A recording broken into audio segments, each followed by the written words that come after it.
the neighborhood and things like that. Maybe even prepared to run and lose again. Who knows? But starting fires. What if people could have been seriously injured? I mean, one thing, he wasn't an honest criminal, right? Not only did he take accountability for the fires he did start, but he took 2 more off somebody else. So we'll just give him that. I hope he enjoys prison, because that's exactly where you're going and you deserve it for putting people's lives in danger, as well as your own. And what kind of Smitty takes their own vehicle to a crime scene? That's the part where I'm confused. But at the end of the day, I don't start fires, I put them out. And we just gotta watch who we're hiring to take on these public service jobs, because clearly, I don't know what's in the water. Maybe everybody needs to drink Red Bull. Yes, I've been known to start a flame war or two, but never a fire. These illegal fires brought to you by the good people at Red Bull. They don't officially sponsor us, and I probably shouldn't be saying that. AB, what are your thoughts wrapping up this year? How do you encapsulate this year? Like, looking back, good year, bad year? Outrageous, right? There were so many ups and downs this year. I think it's a good year because I'm still here and we're all still here, and it gives us another chance to continue to work on the issues that we have seen come about time and time again. I think it's also a good year because a lot of these issues, they were gate kept and we didn't really know what was going on, or a lot of communities didn't know what was going on behind their backs. And now more people know that there are sources like yourself, this platform, right, myself, that can highlight the type of issues that we have witnessed throughout the year. But there's also been some great things, right? We have also had amazing achievements. We got the Inflation Reduction Act passed, right? We didn't have to deal with Trump as president again, right? So there was a lot of great things that happened despite, all the mishaps. And this is what I'm going into my last year of law school, my last semester of law school. So honestly, great year for me. I love it. You're racing Dr. Richie. What are your goals for next year? If you had one big goal for the country for next year, how would you phrase it? Oh my gosh, one big goal for the country. I would say love. My big goal is for us to love one another next year. I know that's harder. It's easier said than done, but I just hope we share more love in the country next year, because the hate is real right about now. That is a very sweet message. We all know it's not gonna happen, but I like your optimism. I like it very much. Where can we see you? Where can we follow you? Give us a couple plugs. Absolutely, you can find me on I Am Legally Hype. I am on TikTok, Instagram, YouTube, Twitter. Check me out, holla at me. Don't yell at me because that's mean, but holla at me, say what's up. I love that. It's been a pleasure being on with you, AB. Thank you for being here. As for me, you can follow me at Ben Glebe on Twitter, TikTok, Instagram, all the things. My link in bio has links to my website where you can get tickets to join me on New Year's weekend in Buffalo, New York at Helium Comedy Club. That'll be a blast. Ring in the new year with me, watch my special, The Mad King, do all the things. And thank you all for being here with us. We hope to see Dr. Richie back very soon. And you just had 90 minutes of facts and truths that are plain indisputable. We'll see you next time.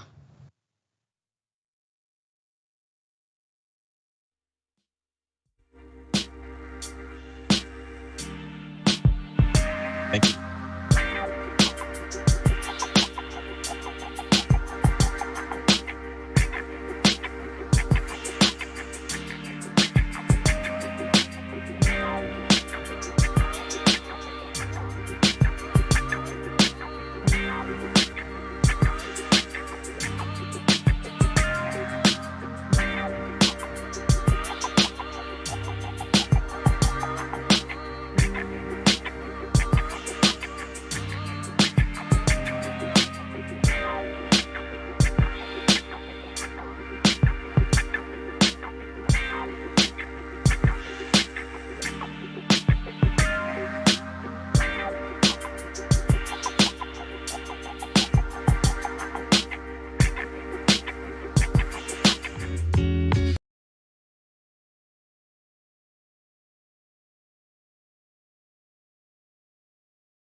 Hello and welcome to Unbossed.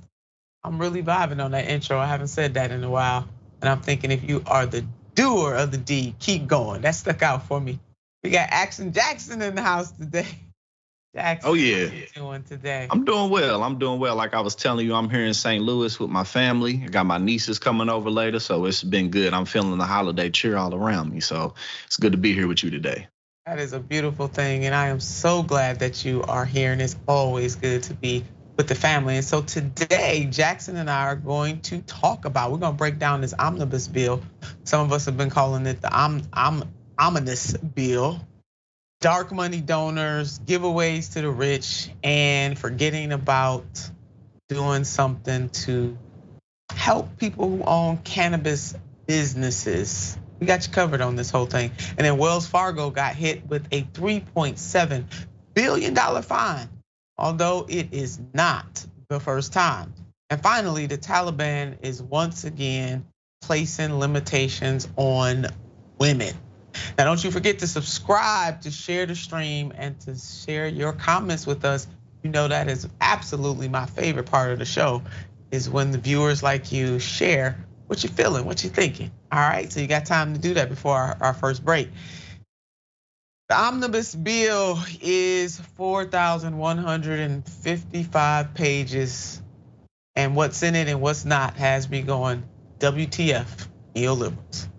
We will now kneel. Miss Cinema, no. You have a problem figuring out whether you're for me or Trump, and you ain't black. We doing a triple threat today with the WTF neoliberal, and it's all about the omnibus bill. Over 4,000 pages, as I mentioned earlier, a whole bunch of stuff is not getting done for the regular everyday people of this country. The 11th hour, once again, Congress waits until all types of backs are against the wall in terms of preventing a government shutdown. They do this on a regular basis.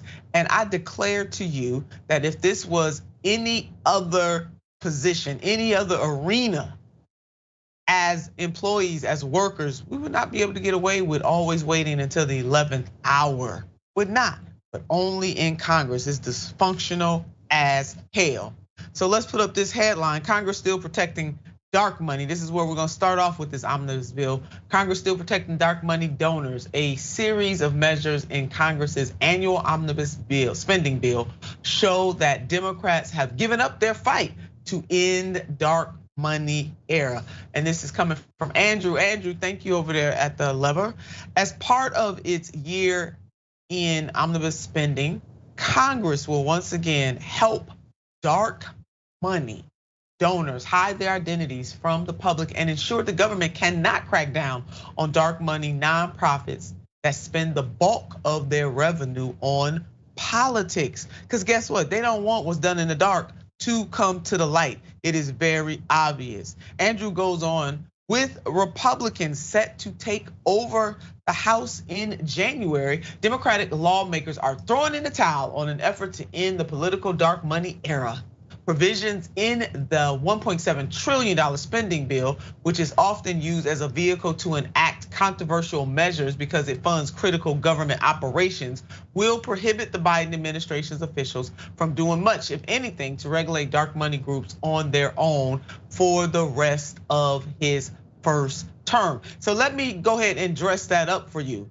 They put a whole bunch of stuff in there that some people might not want, with a whole bunch of stuff that people do want. And because you can't, those items are not teased out, you end up as a member of Congress trying to make a decision. Do you vote for what is in there that may benefit your district or the greater good? Or do you vote against it because there's so much bad? It is absolutely, in some cases, a very hard decision to make. The other point here, let me dress this up for you. They can't do this now because the Republicans are gonna take over next year, but they had 2 years to get some stuff done. So this is another example of, we're gonna pretend like we wanna get this stuff done, then we really can't get this stuff done. Now we're gonna have a divided Congress with the Republicans controlling the House and the Democrats controlling the Senate. And guess what? Both parties are gonna make all kinds of excuses about why they cannot deliver for the American people. Jackson, I tell you, I got higher expectations for my 2 toddlers than Well, for the members of Congress. Well, that's not a bad bet right there. That's definitely not bad speculation, betting on your toddlers over the Congress, because we have to keep in mind, and what we point out all the time is a reality is that the system set that is just thrives on dark money and corporate bribery. It's really not of interest for any of these corporate funded politicians to cut off the tap. It'd be like cutting off the tap water in the middle of the desert. And even though the Republicans aren't really set to take over until the new year comes in, this is still going to be a convenient excuse for corporate Democrats to say, oh, well, we tried, but the pressure was too high. It was coming down to it, and we had to keep the government open. So ultimately, the answer is, to replace politicians who depend on this type of dark money with politicians who don't. Because squeezed into the Omnibus bill was basically provisions that don't allow the SEC, the IRS, or the executive branch to really do anything about taxing or forcing companies to reveal their dark money donations, which is completely arbitrary.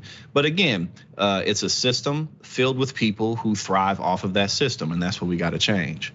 There it is, and asking them to fix the system, it doesn't make sense. It's like the fox guarding the hen house, and you're right, Jackson. We do have to elect officials who do not depend on that kind of money, so that they'd be willing to make the change. And it's maddening. Part of this article really pointed out that the Democrats are quote unquote throwing in the towel. This is a maddening concept, because power is meant to be used, not squandered, and they squandered it for 2 years. Why is it that the Democrats are always willing, ready, and able to throw in the damn towel? Republicans don't throw in the towel. They fight to the bitter end. But Democrats, baby, they got that towel on each one of their desks. They ready at a moment's notice to throw it in instead of fighting for the people. So, we recently covered a guy by the name of Leonard Leo, for example, and he steered over $1 billion in dark money towards offices he wanted conservatives to control. He and the people who gave him all of this money, including helping to select 3 of the new Supreme Court justices. Let's put this up. Democrats' surrender on dark money comes after several failed legislative efforts to compel politically active nonprofits to disclose their donors. Ever since the Supreme Court's 2010 Citizens United decision allowed anonymous donations to flow into elections, both parties have become increasingly reliant on dark pools of cash to fund TV ad wars over presidential elections, congressional races, and even judicial confirmation campaigns. The situation allows ultra wealthy mystery donors to exert unprecedented influence in Washington. In other words, the invisible hands of the oligarchs are in absolute control. And in some cases, not so invisible, but we do know that the oligarchs are in full control.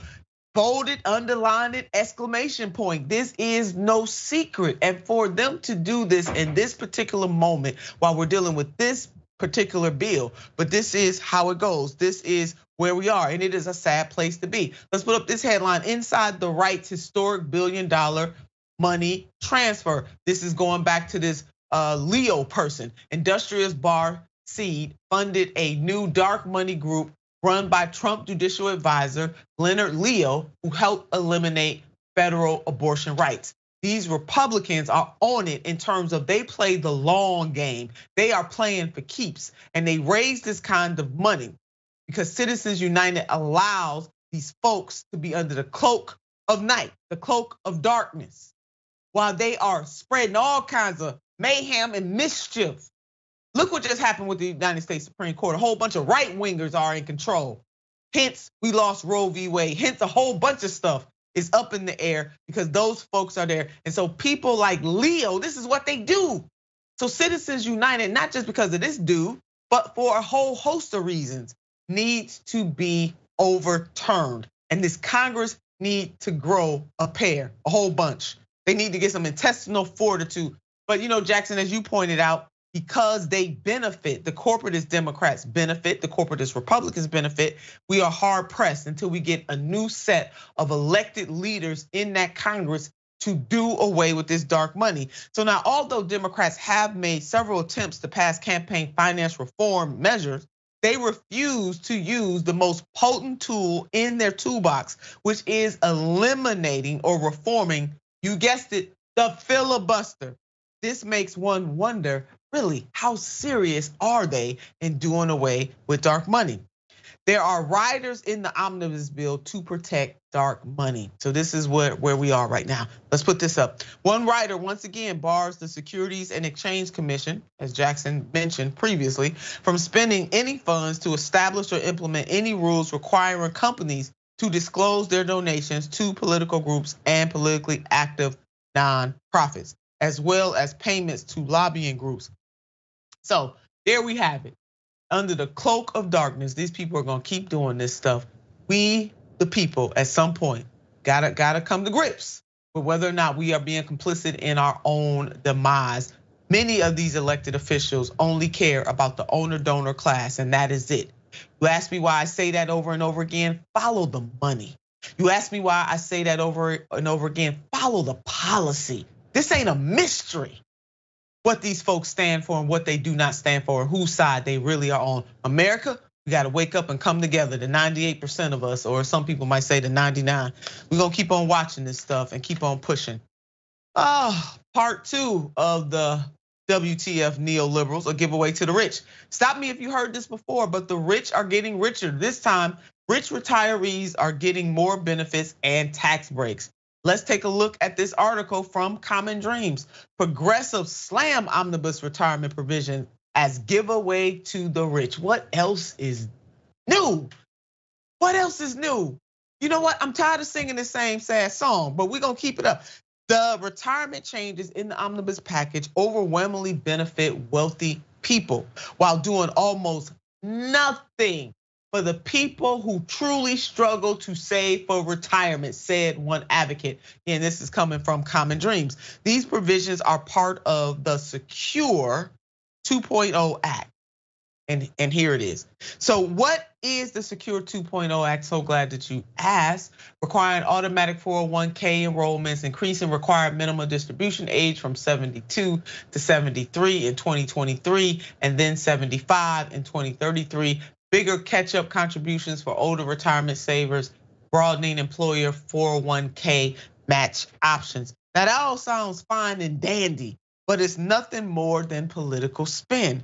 The EARN Act and Secure Act 2.0, two bipartisan retirement bills working their way through Congress, are major disappointments. They would mainly provide more tax breaks for the well-off who will most likely retire comfortably regardless of what policies Congress enacts. Already the top 40% of taxpayers receive 87%, bolded, underlined, underscore, message in a bottle, 87% of the tax benefits for retirement savings. So Jackson, here we are once again. The haves keep getting and the have-nots keep getting run over by the bus over and over again. Well, you know, these people are extraordinarily talented and skilled and adept at finding ways to cut taxes for people who don't need their taxes cut. Like they peer through thousands of pages and spend thousands of hours finding ways to give these people a break. And the rhetoric surrounding it and the culture is always somehow that the wealthiest people among us deserve this. And what people have to keep in mind is that often these types of, policy moves don't necessarily benefit people who maybe make a few $100,000 a year. These are benefiting people the most who make millions of dollars a year and on upward. And a lot of these people who are born into this wealth, again, it's like, well, income taxes. Who cares about income taxes? The wealthiest people in the country don't make paychecks, they own things. These people own entire neighborhoods, some of them. They own buildings, they own stocks. They're the ones who profit off of anything that happens. When the whole economy goes under, they get wealthier. And it was made this way. We can follow the money, like you said, and see when taxes were higher in a variety of circumstances. And if, it's not possible to raise taxes on the wealthy, then why are they spending so much money to have their taxes lowered? So, the threshold is really upon us, and it's the dam's about to break, I think. Yeah, very much so. I mean, people really are, to quote the great and amazing Fannie Lou Hamer, sick and tired of being sick and tired. And these policies, it does not have to be this way. And that's really what I want the American people to understand. Just because it is this way today doesn't mean it has to be this way tomorrow. It is called policies. It is called choices. And too many elected leaders are making these choices on the backs and the necks of the working poor. Now look, we don't have no problem with wealth. Don't want everybody to be wealthy. And that means wealthy of mind, body, spirit, and soul. But for the love of God, when they skew public policy in a way that benefits to a greater degree the ultra wealthy and then hurts the people who are poor, we have a problem. Phone home, ET. We got a problem. And we yeah, you got to get a shirt to say that. Phone home, ET. Go ahead, Jack. We gonna make that a campaign slogan. Phone home. My grandmother used to say all the time, common sense just ain't common. And it's not. I mean, is this hard? I mean, are we being harsh? Are we being unreasonable here? Not at all. Not at all. I mean, it would be one thing if, much of the rest of the world didn't show us the way already, but they have. So, the only people not the only people, because I was gonna say the people pushing these policies forward have on the blindfold, but they don't. They know what they're doing. They know exactly what they're doing. They know exactly what they are doing. So America, get a clue, baby. And stop letting these people play us for boo-boo the fool. Because that's what they doing. We're gonna start phoning home with ET and all kinds of folks. Beam me up, Scotty, all the stuff. We cannot, this is untenable. This direction, this is the second phase of the Gilded Age. It is. And Dr. Robert Reich talks about this all the time. No good will come from these types of policies while you ignore millions of people in their time of need and their time of suffering. We're gonna phone somebody, Jackson. Hell, if ET can't help us, somebody will be able to do it. All right, somebody gonna take up the call. We're gonna take up the call. We're coming right back after this. Don't you go anywhere. Go ahead, you phone a friend or call ET too. We're coming right back.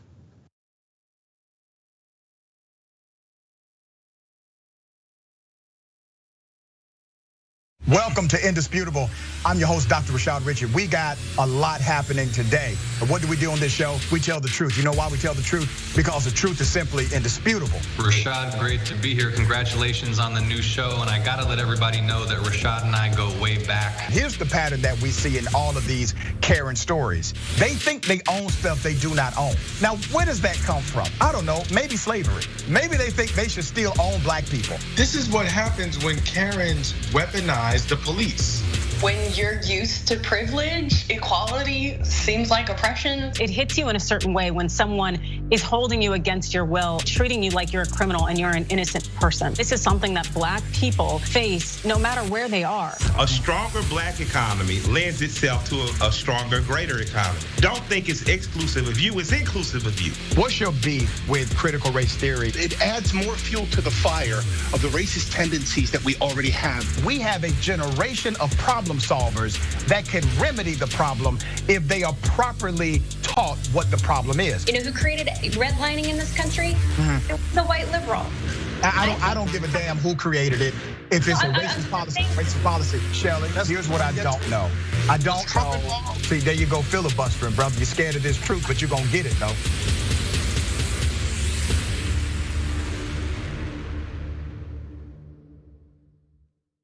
Climate is changing fundamentally, extremely, and non-linearly. It's becoming worse now. It's not when the levees burst that is the problem. It's in the anticipation of that. So I hope every human being is safe. And by human beings, I do not include multinational corporations, especially the ones that started climate change in the first place. What we're currently doing right now in cutting emissions is clearly not enough. There will be ramifications to what Trump is doing. I don't want people to suffer, but I feel like there's gonna be a lot of suffering because we have an imbecile as our leader.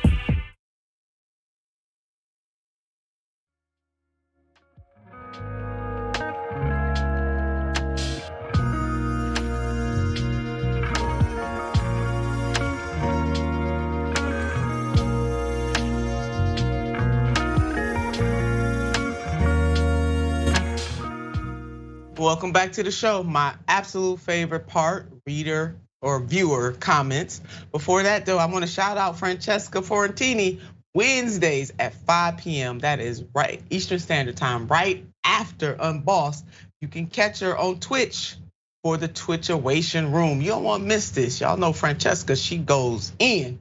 Francesca will break down the top stories of the week while interacting and engaging with live Twitch audience. So go ahead, go on into the Twitchation room, will you?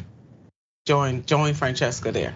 That's 4 o'clock. 5 o'clock Eastern Standard Time. Go ahead and do that. All right, here we go. TYT members, Maximus.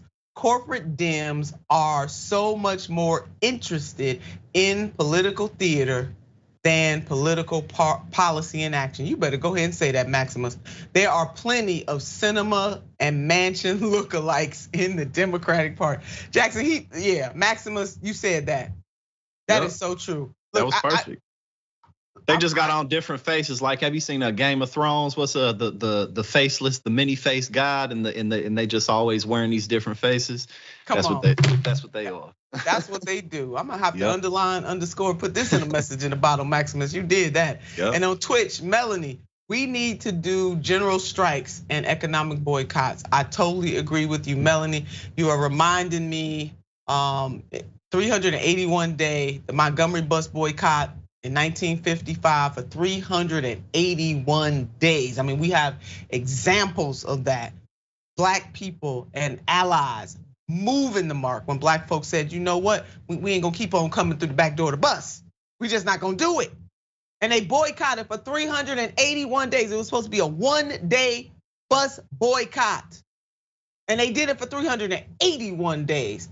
How hard was that to do? In 1955, but baby, they mustered up the courage and the energy and the strength and the damn sacrifice to do it. Melanie, you got me started. Gomez, yes, Nina is on fire. You better say that again, all exclamation points. And on YouTube Super Chat, Snack Panther, I love it. Nina and Axon Jackson, all exclamation points. What's going on? What's going on? Oh yeah. Oh man, you know what, Jackson? That's a good question. You know, Marvin Gaye, one of my favorite Marvin Gaye songs. Oh yeah, now you got me. Now you got me thinking about all that. I'm going on because see, my people, they old school. You know what I'm saying? Yes, mine 70s, too. So I grew up listening to all of that. You know, all of that. But he was right though. I mean, that song is very apropos for this moment. It is. What's going on? You know, we can't play the song, you know, because of licensing. But baby, listen, y'all need to go ahead and YouTube What's Going On by Marvin Gaye. That just sums up. That's our summation for the show today, and probably it really is. I just blurted it out. I wasn't even thinking that, but you really brought that full circle. It really is a perfect song for what's going on. It is. Why are so many of you dying? You know, mother, why are so many of you crying? We got to find a way to bring some love in here today. What's going on, man? Okay, don't get me started. My day job, sister cannot sing. I'm gonna leave that to other folks, but y'all need to go ahead and Google YouTube Marvin Gaye's What's Going On, baby. That's the anthem for all ages. So, part 3 of our WTF neoliberal moment with this omnibus bill.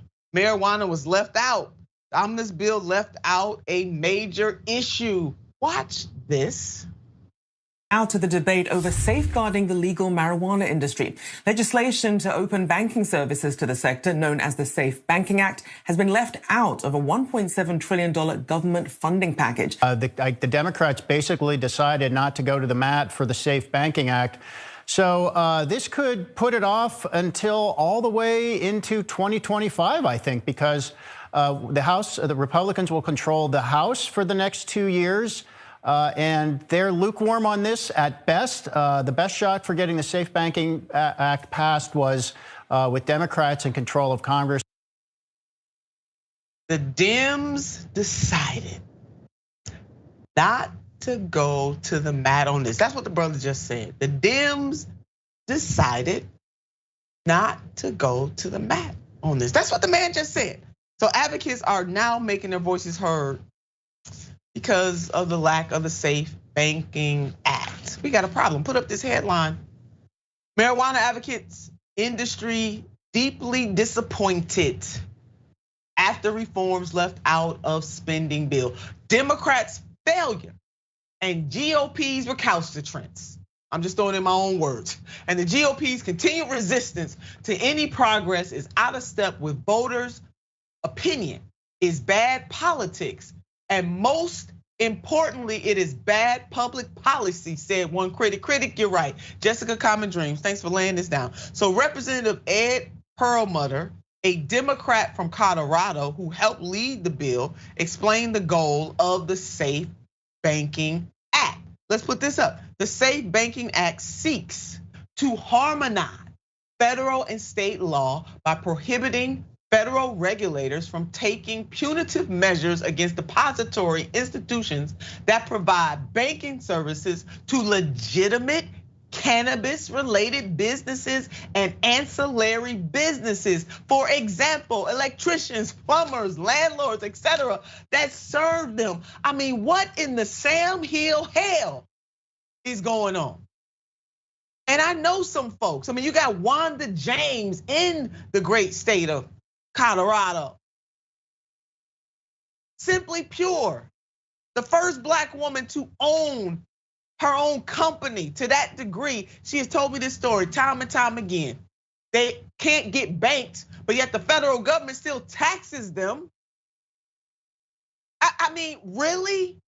Federal government, you are out of step. That critic is right. Jackson, I'm gonna read one more thing. I'm gonna let you jump in here. I know you got a lot to say about this. Let's put up this next. While dozens of states now allow adults to grow, sell, and use medicinal or recreational marijuana because it remains illegal at the federal level, many cannabis companies struggle to access financial services, meaning they often operate as cash-only businesses, making them targets for theft. Wanda James shared that with me. Sponsors of the Safe Banking Act aim to address this issue. You know what, Action Jackson? I'm feeling like this. I mean, this ain't Toss Tuesday, but baby, I'm tossing. It's Wednesday.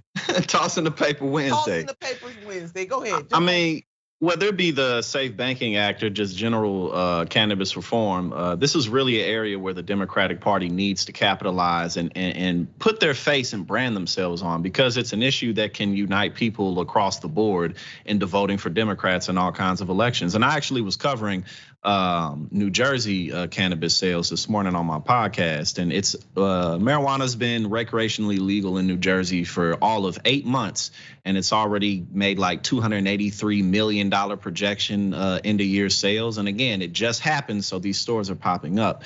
Projected to be over $1 billion in revenue in 5 years. Colorado's well over $1 billion in revenue.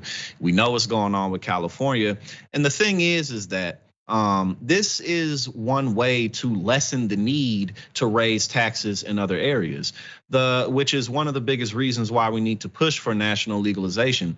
And in an area where if wealthy people really want to protect their taxes, then they should be really, really for the legalization of cannabis. Because if we can be collecting billions of dollars in tax money off of legal cannabis and other substances, then we got that much more money. So all around, this is an area where the Democrats really need to capitalize, and it's a shame that they let this just go under the rug so quietly. Once again, and then if we couple that with the inherent wrong that has been done to Black communities and brown communities and poor communities when it comes to sentencing, and also, the crime bill, et cetera, et cetera. I mean, you think that Democrats would be up and away, leaping to really try to correct this, both on the legal side in terms of sentencing and also on the economic side. These two things go together. I just can't understand these Democrats. Furthermore, although the upper chamber could schedule a vote on the Safe Banking Act as a standalone bill before the GOP seizes the House, Senate Majority Leader Chuck Schumer, an advocate of broader cannabis reform, so far has not done so. Let me just pause right there. How much of an advocate can he be? He is the majority leader. Put that back up, y'all. He is the majority leader, but he has refused, as if his hands are tied. How much of an advocate can the man be? So far has not done so, and did not even directly address the exclusion of the legislation in his remarks about the nearly $1.7 trillion package on Tuesday. You're not serious, leader Schumer. You're not serious. Y'all playing games, and the American people need to know it. So we have the executive director of the National Organization for the Reform of Marijuana Laws, Eric, was not light with his opinion of Democratic failures on this. Let's just go on and break down what he had to say. Democrats have promised action on cannabis consistently for the last 2 years, yet leadership consistently failed to prioritize and advance marijuana reform legislation, including legislation to provide clarity to banks and to provide grant funding for state level expungement efforts, despite having several opportunities to do so. Let that stay right there. Put it back up. Let that marinate. We dressing this up for you because the executive director, Jackson, he broke that down. He said, you know what? We done with playing games with these people. Let's just call it what it is. Let's just call it out. They failed to do so after making promise after promise after promise. Promises not kept, Jackson. They're a bunch of liars. Yeah, and after all these years, and it's not just the 2 years, but again, all the other chances that Democrats have had in previous administrations to move this down the road even further. Because again, this is a very easy issue to take up. It's not like it's 1970 and we're in the heat of all the chaos of we should ban this and set up all these laws. This is old news. And also something that younger conservatives are on board with too. You know, younger people don't care about marijuana being illegal. You know, so it's really just unfortunate to see the Democrats lose in areas where they don't need to. Don't need to. They're out of touch. And your point about tax dollars, I mean, the revenue that could be used for housing or education. I mean, there's a whole plethora of items on the list of need fix that this money could be used for. The Safe Banking Act is needed as just part of the vital steps towards marijuana reform in this country. Let's put up this map to highlight those still left behind in our prison industrial complex due to marijuana not being legalized on the federal level. So many people are being hurt, they really are. And we should not forget that this goes hand in hand. The Safe Banking Act goes hand in hand with larger reforms on cannabis, decriminalizing it, taking it off of Schedule 1 with heroin. Just go ahead and take it off, decriminalizing it and legalizing it. It is a forever reminder that the vast majority of Americans, we know the vast majority of Americans in this country support legalizing marijuana. Just 1 in 10 US adults say marijuana should not be legal at all. Just 1 in 10 adults say that. So 59% for medical and recreational use and 30% for medical use at all. Only 1 in 10 US adults say marijuana should not be legal at all. Just 1 in 10. So why aren't y'all listening to the majority on this? I don't understand why not. Is something wrong? I mean, really, just something wrong. Jackson, we're gonna keep up with this. So glad that you did something about this on your podcast. I know that you're gonna stay on top of this. And so 100%, absolutely, definitely. Absolutely. All right, Wells Fargo. Another year, another Wells Fargo scandal. Watch this.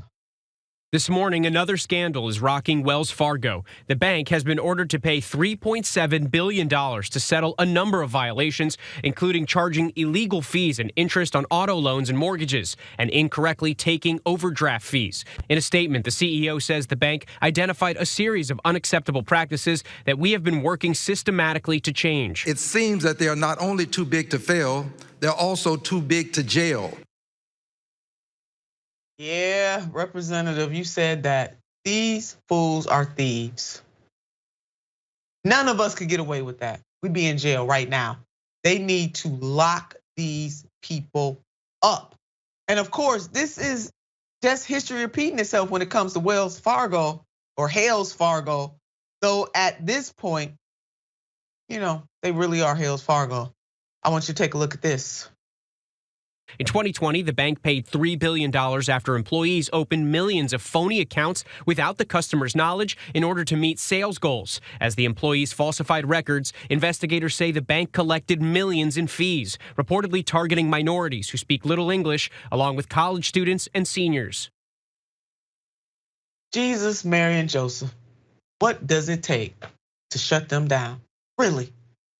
They are thieves, they have defrauded, they've committed all types of crimes, but yet they still get to tiptoe through the damn tulips. Let's see what my stunt double had to say. She came up with some receipts on this. Wells Fargo penalties over the years. In 2022, 3.7 billion for consumer abuses. In 2020, 3 billion for fraud. In 2018, 2 billion for toxic security abuses. In 2012, 5.3 billion for mortgage abuses. It sounds like these fines are viewed by Wells Fargo, AKA Hells Fargo, as a cost of doing business. They don't care. They basically saying, fine us, American federal government. That's all right, because we will make more than that, and we will keep messing over the American people because you continue to let us trollop through the tulips on a regular basis, even though we are ripping people off, even though we are liars, we are fraud. They need to go to jail. My stunt double is absolutely right. This is nothing more than the cost of doing business for Wells Fargo. And Consumer Financial Protection Bureau director was quoted on Wells Fargo's thievery as saying this. Put simply, Wells Fargo is a corporate recidivist that puts 1 out of 3 Americans at risk of potential harm. Hello, somebody. And the somebodies we saying hello to today is the federal government. Do something and stop playing games. They complicit, Jackson. Let's put this up and then we're coming right to you. Furthermore, Wells Fargo and it's not alone has made billions in overdraft fees alone. Just check out this graph. These banks, these financial institutions are getting ultra wealthy over these bank draft fees, putting these fees on poor people. Because damn it, if they had the money, they wouldn't be overdraft. Duh. Common sense just ain't common. Jackson, I'm telling you, it's fire extinguisher time for me. I was trying not to pull it out, but I'm feeling like I need it. Well, we all need it, but we all need the fire rather. Well, but look, it's just crazy because that list that you read goes back 10 years, and that's like what, $13 billion worth of fines, maybe a little bit more. And then the CEO, he's like, we're working really hard to fix our like, what are you talking about? The fish rots from the head down, and for 10 plus years of just fraud and corruption being built into the business practice, like y'all do this on purpose and you get away with it, so you continue to do it. And they got so much money that it really doesn't matter. But it always cracks me up when guys are in this situation, whether it be people from Wells Fargo or some other bank or Sam Bankman-Fried of FTX or whoever it is. It's like at first they're like super geniuses who are on another level, another plane of existence that us normal people just can't comprehend. But then when the castle comes crashing down, it's like, oh, I didn't know what was going on. I didn't know what the hell was going on in my company. I mean, like your signature's all over everything. You're the owner of this company, and you literally organized the operation, but now all of a sudden you're an idiot and you're stupid. So it's just so funny to watch this happen. It's like we're trying so hard to fix things. Like, what do you mean? Like, no, you're not. No, you're not. No, they're not. And the feds can help them fix it. Really, if they wanted to, but they don't want to. They don't want to. The federal government is complicit as well. Man, I'm having a mama moment too. My mama would always say to her, where you act out is where I'm gonna check you. And check you hard. And this is calling for a mama moment, particularly a black mama moment. Where you act up is where I'm gonna check you. And these fools need to be checked. They need to be put out of business, ran out of town. And Jackson, the CEO, he was so cool, calm, and collected about it. You know why? Because he knows nothing is gonna happen. Yeah. Nothing gonna happen to him. But meanwhile, in the hoods where people are misunderstood, you make one wrong move, you in jail. But Wells Fargo can rip off millions of people and nothing happens to them. They'll be hobnobbing with them. They probably celebrating Christmas with them, Jackson, and New Year's. See, that's the problem. Yeah, because it's easy to go after people who don't have any resources. If you go after these wealthy people, you're gonna have to actually fight, and they don't want to do that. They don't want to do that at all, not at all.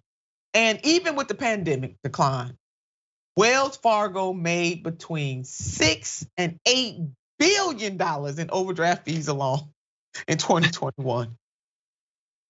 Y'all hear me? Some of the wealthiest people in the world made so much money while so many people suffered. Do you understand why Jackson and I are like livid about this? Why our hair is on fire over this? Why we not playing games with this? This is a sin and a shame. And Congress needs to be ashamed. This president needs to be ashamed. Wells Fargo actually have no shame because they know they just gonna get a slap on the wrist and they'll be back doing business as usual. And that is ripping off people. Compliments of the federal damn government. We'll be right back. I really do need the fire extinguisher. Don't go anywhere.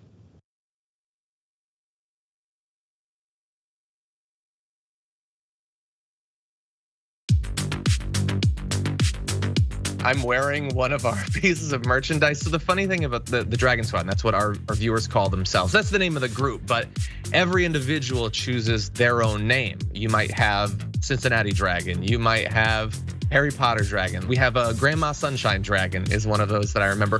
These are people that like to have an element of themselves, their lives, what's significant to them reflected as a part of the community. But the concept of the Dragon Squad is just something I threw away as a joke. I was mocking the Proud Boys, these like right-wing groups that come up with a name for themselves that they think is cool, but it's actually really lame. And I thought, off the top of my head, I can come up with something that's still kind of lame, but much cooler. And so I threw out Dragon Squad, and I just moved on with my life. But everybody liked it, and so they kept it going, and so we've embraced it. And I think again, this was during the period of the pandemic. I think it was sort of nice to have a renewed sense of community, a feeling that you're a part of something when everything seems so chaotic. And as a result of that, we've got independent artists online streaming, making beautiful digital art of dragons. We've got, we've released a number of pieces of merchandise that people love sending us photos of them. And then by the way, for me personally, people send me, like you can probably see in the background, like a knitted dragon someone sent me. There's a dragon book they sent me, dragon board games they send me. People have done like custom ironworks, making dragon bottle openers. Like the fans are super invested in diamond art and things like that. And so it's great that they send this stuff. Sometime we're gonna have to set up a wall of all of it. But yeah, it's definitely brought the community a lot closer together. The fact that we were no longer in this big studio, I felt a lot more personally attached to people. It felt very immediate. And I know that I personally needed the connection. Did you know that more than 20% of the world's oxygen comes from the Amazon? Why? Because of trees. I know what you're thinking. Of course! So what do we want to do? We want to plant more trees so we can save the climate. It's quite literal. So that's what leads to our new partner, Plant Your Change. Love it. It's so easy. What they do is you take the credit or debit cards you already have and you plug it into the system. And if you so choose, you get to round up every purchase to the nearest dollar and they plant a tree for you, okay? Now you could also choose if you wanna do it on only certain kinds of purchases or only so often, right? And there's nothing wrong with that. But literally every cent makes a difference here. It's Plant Your Change. And if you wanna know more information, just go to tyt.com/trees. Let's go save the planet together.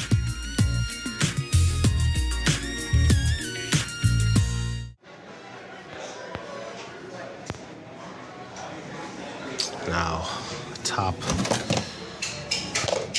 No. No. No.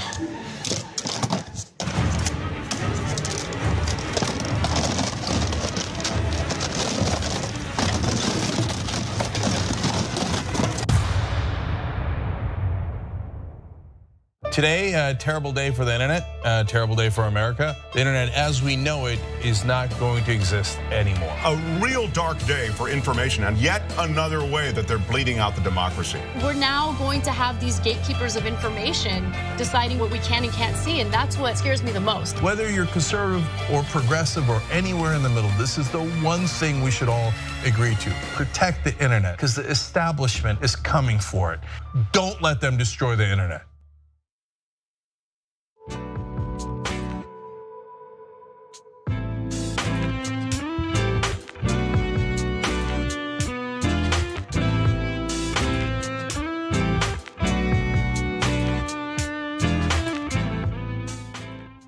Welcome back to the show. I'm sure you can still see the steam. I am steamed. But here we go. This will put me in a good mood. TYT members, we're starting with them first. Prince Electro. Hey, Prince. I love Nina's passion. It's amazing with some hearts. Thank you, baby. I appreciate you. On Twitch, Overseer Dixon. Nina, I love your passion and your fire. Don't ever lose it. Great to have Jackson as co-host with his chill demeanor. I know, right? We complimented each other. Oh yeah. You slice and dice too, Jackson, but you just do it. You do it smooth. You know? Oh yeah. We definitely a good combo. Definitely a good combo. We are definitely a good combo. You are two sides of a coin, and completing each other perfectly for the perfect show. Oh, thank you, Overseer Dixon. So glad you're back with us. And I agree, Jackson and I complement each other very well. And Lo Rocco, that wagon logo Wells Fargo has is looking more like a getaway ride for their crimes. Lo Rocco, you right about that. I shouldn't even be laughing, but that was funny. You are right. That is a getaway for their crimes. We need to halt them. And on YouTube Super Chat, Donald, Nina is feeling it, exclamation point. That's why she is a leader. Thank you, Donald. Thanks to each and every one of you, all of our viewers, for those of you who took the time to send us in comments. We couldn't get to them all, but we definitely appreciate you. Thank you for all that you do, boo. It is because of you that Unbossed is here and the TYT network. So please phone a friend or a frenemy, baby. Don't keep all this to yourself. Subscribe, have other folks subscribe. Tell them they don't want to miss this. They don't want to miss Unbossed. Oh, I sigh deeply. Devastating news out of Afghanistan today. Taliban ban Afghan women from university education.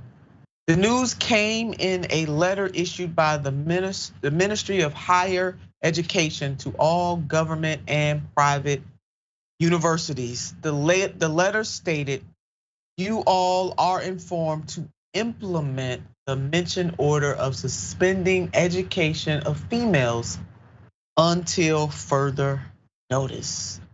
This reporting is coming from The Guardian. Lecturers across Afghanistan are devastated, or lecturers across Afghanistan are devastated because of this news. A lecturer who spoke under a fake name from fear of retaliation stated, and that fear is very real as we know, my female students are distraught and don't know how to console them, and I don't know how to console them. One of them moved to Kabul from a remote province, overcoming so many hardships because she got into a prestigious university here. All her hopes and dreams were crushed today. This is very sad, very, very sad. I lost many years of my education last time they were in power, and the day the Taliban took over Kabul, I knew that they would ban the girls from university. They would complain to me about how they were mistreated in the classroom and in society. It was a hellish experience, but at least they had the silver lining that would graduate soon, or they would graduate soon and realize their potential. It's all now gone. Jackson, this is incredibly sad. It doesn't come to a surprise. I think many of us were hoping beyond hope, but we are not surprised. It definitely is, for all of those women to have all of a sudden had the rug pulled out from underneath them. And one of the things that I really connect is, what were we doing over there for all those years? What did we change? What change is brought about from us interfering in all of these countries all over the world in general, for people to just slip right back into power and do what they did before we got there.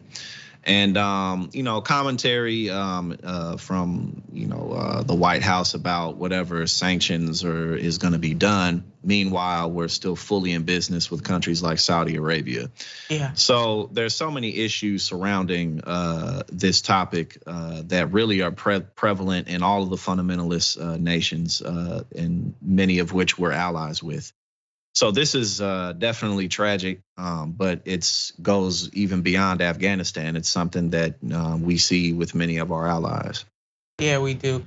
And the hypocrisy, that is what is so chilling about this, because we'll lift and pretend with one country, as you just named Saudi Arabia for one, and then try to condemn the Taliban. It doesn't work. I mean, you got to be for justice no matter who it's for, who it's against, not selectively so. And this is what our country and many other countries do, unfortunately. So since the takeover in August, things have not been great. Women are banned from most public spaces and must travel with a male relative. Most Afghan teenage girls have already been banned from secondary education, severely limiting university intake. The response from around the world echoed a similar tone of concern. Let's put this up. Dr. Ramez saying that his organization is deeply concerned about the reported decision announced today to suspend university education for women. Education is a fundamental human right. A door closed to women's education is a door closed to the future of Afghanistan. True that. And for the International Rescue Committee, put it this way, the closure of universities to women and girls is a chilling step backwards for Afghanistan. There are no two ways about it. Women must be allowed to work and to move freely, and girls must be allowed to continue to go to school. Amen on that. This is really sad all around. And again, we are not terribly surprised. We were holding out for hope. Here we are. We want to lift up the Afghanistan women of that country and the people, Afghan women and the people who do support them. We know that this is going to be a long slug towards justice, but keep on pushing. A tentative agreement. We got some good news coming off all of this heavy news. Tentative agreement in UC grad student strike. The UC grad students reach a tentative agreement. Yes, baby, yes. UC graduate students, academic workers reach tentative pact ratification vote underway. And this is coming from Maryland, writing for People's World. After many months of bargaining and 5 weeks on picket lines at University of California campuses throughout the state, academic, student, employee, and student researchers bargaining teams announced December 16th that they have reached a tentative agreement with the university. Ratification votes will take place through December the 23rd. Maryland goes on, the country's largest ever strike in higher education began on November the 14th as some 48,000 graduate students, student academic workers launched picket lines in all 10 UC campuses around the state. Among their demands, wages in line with the cost of living, support for workers with children, sustainable transit incentives, equity for international scholars. Oh my God, this is such a big deal. Let's put up a sampling of that agreement, UAW 2865 and SRU tentative agreement. As you can see on December 16th, the academic, students, and employee researchers bargaining teams have voted to tentatively agree, et cetera, et cetera, et cetera. This is a beautiful thing. And the agreement definitely covers a wide array of quality of life provisions, including, but not limited to, let's list some of those provisions: higher wages, childcare, dependent health care, paid leave and time off, free remission, immigration, job security, workload, access needs, and there's so much more, but this is just the beginning. And so worker mobilization continues to spread, as we can see. This is excellent news as Americans, as we know, support of unions is the highest that it has been since 1965. Jackson, your thoughts on this good news? I think this is excellent, and this is the type of momentum and the type of wins that the left and progressives and anybody who wants to see the working class be made whole. This is the type of wins that we need to see, because it reminds us that organizing works and that sometimes we take losses, but those losses make us better. It teaches us how to reorganize and take better approaches, and ultimately, if we stay in the fight, we can win. So I think this is a beautiful example of that truth, and to never give up and to keep on fighting. And it ain't like we got anything better to do anyway, you know what I'm saying? So especially when we're about to have a lame duck session in the federal government, again, we need wins like this to remind us that there's politics happening in many other places than just the Senate and Congress and the president's office. So this is great news. This is really great news, and never give up, never give in, and never give out. You are right. So excited and so happy for the student graduate workers there. And yeah, Jackson is right. Let this encourage all workers who are pushing for greater wages, benefits, and work conditions at their workplace. keep on fighting. Well, for the backbone today, not exactly what I had planned to do. I scrapped what I was planning to do today in light of this news. Let's put up what Laura tweeted. Breaking: US announces 1.85 billion in new aid for Ukraine through PDA plus 850 million under USAI. Includes first ever transfer to Ukraine of the Patriot missile defense system and joint direct attack munitions guidance kits. And I'm gonna tell you, yesterday we covered stories about how some of America's veterans are asking for peace, and they're asking for peace, especially using this time of the year where we are supposed to celebrate with family and friends and reflect on our lives and then move into new beginnings. They were asking and are asking the United States government to do a new thing, and that is to employ diplomacy. Hell, even former Secretary of State Howard or Kissinger, Henry Kissinger, was asking for diplomacy, and that is usually not his deal.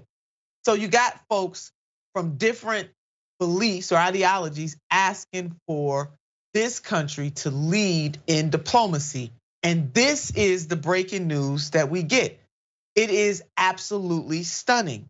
So two people I want to bring into our space spiritually who had something to say about war. Let's start with Sun Tzu. There is no instance of a nation benefiting from prolonged war. In other words, forever wars never work.